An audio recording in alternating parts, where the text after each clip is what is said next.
course of human events, it becomes necessary for one people to dissolve the political bands which have connected them with another, and to assume among the powers of the earth the separate and equal station to which the laws of nature and of nature's God entitle them. A decent respect to the opinions of mankind requires they should declare the causes which impel them to the separation. Hear, hear. We hold these truths to be self-evident, that all men are created equal, that they are endowed by their Creator with certain unalienable rights, that among those are liberty, life, and the pursuit of happiness. That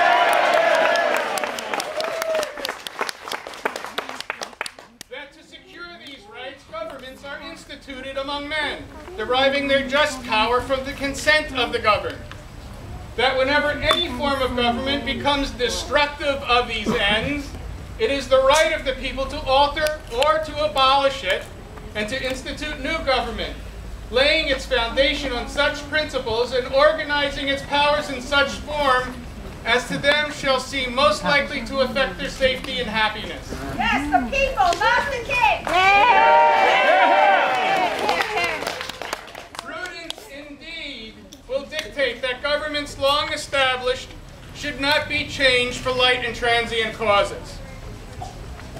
And accordingly, all experience has shown that mankind are more disposed to suffer when evils are sufferable than to right themselves by abolishing the forms to which they are accustomed.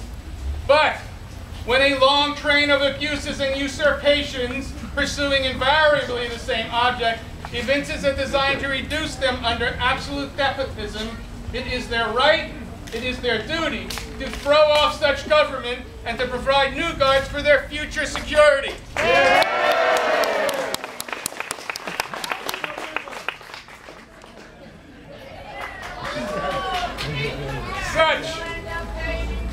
Such has been the patient sufferance of these colonies, and such is now the necessity which constrains them to alter their former systems of government. The history of the present King of Great Britain is a history of repeated injuries and usurpations. Indeed. All having in direct object the establishment of an absolute tyranny over these states. To prove this, let the facts be submitted to a candid world. He has refused his assent to laws, the most welcome and necessary for the public good. He has forbidden his governors to pass laws of immediate and pressing importance unless suspended in their operation till his assent shall be obtained. And when so suspended, he has utterly neglected to attend to them. Put a bunch of yes men into office. Yeah. He has refused to pass other laws for the accommodation of large districts of people unless those people would relinquish the right of representation in the legislature, a right to them and formidable to tyrants only. He has called together legislative bodies at places unusual, uncomfortable, and distant from the depository of their public records, for the sole purpose of fatiguing them into compliance with his measures.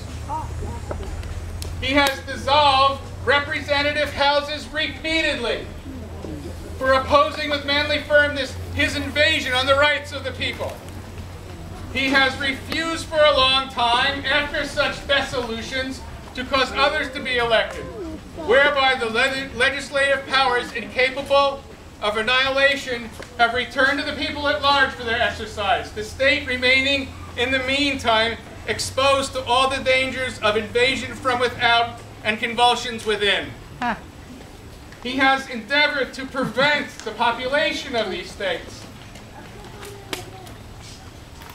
For that purpose, obstructing laws of naturalization of foreigners, refusing to pass others to encourage their migrations here, and raising the conditions of new appropriations of lands. He has obstructed the administration of justice by refusing his assent to laws for establishing judiciary powers. He has made judges dependent on his will alone for the tenure of their office and the amount and payment of their salaries. He has erected a multitude of new officers, send here swarms of officers to harass our people and eat out their substances.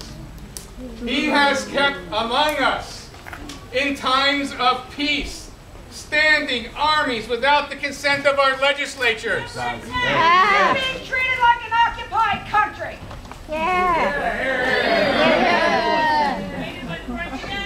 He has effected to render the military independent of and superior to the civil power.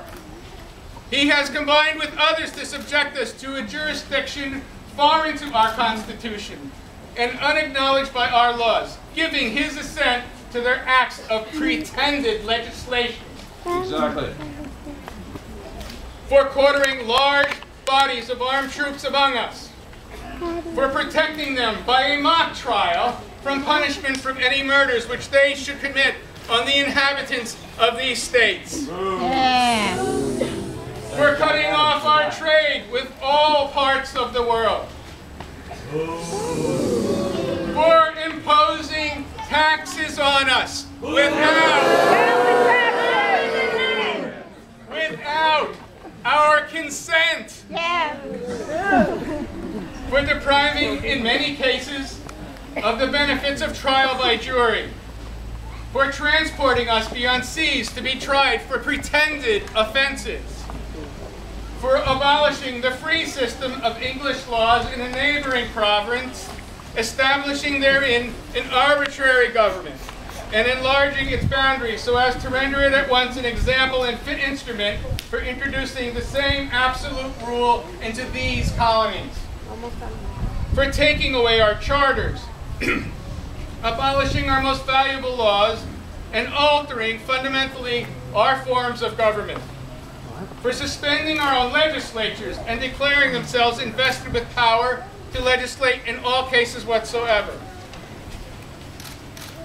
He abdicated government here by declaring us out of his protection and waging war against us. He has plundered our seas, ravaged our coast, burnt our towns, and destroyed the lives of our people. He's burned loyalist towns. He is, at this time, transporting large armies of foreign mercenaries to complete the works of death, desolation, and tyranny already begun in circumstances of cruelty scarcely paralleled in the most barbarous ages and totally unworthy the head of a civilized nation.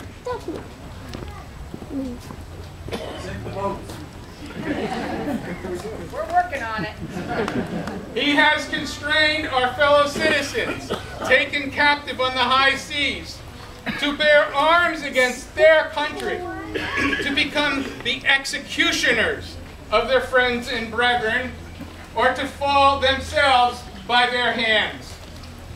He has excited domestic insurrections among us, and has endeavored to bring on the inhabitants of our frontiers the merciless Indian savages, whose known rule of warfare is an undistinguished destruction of all ages, sexes, and conditions.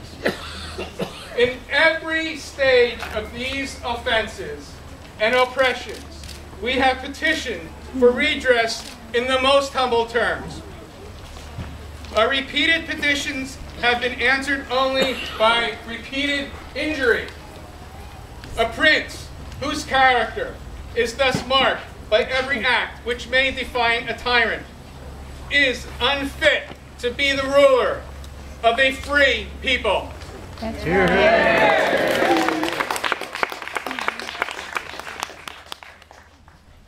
Nor have we been wanting in our attentions to our British brethren.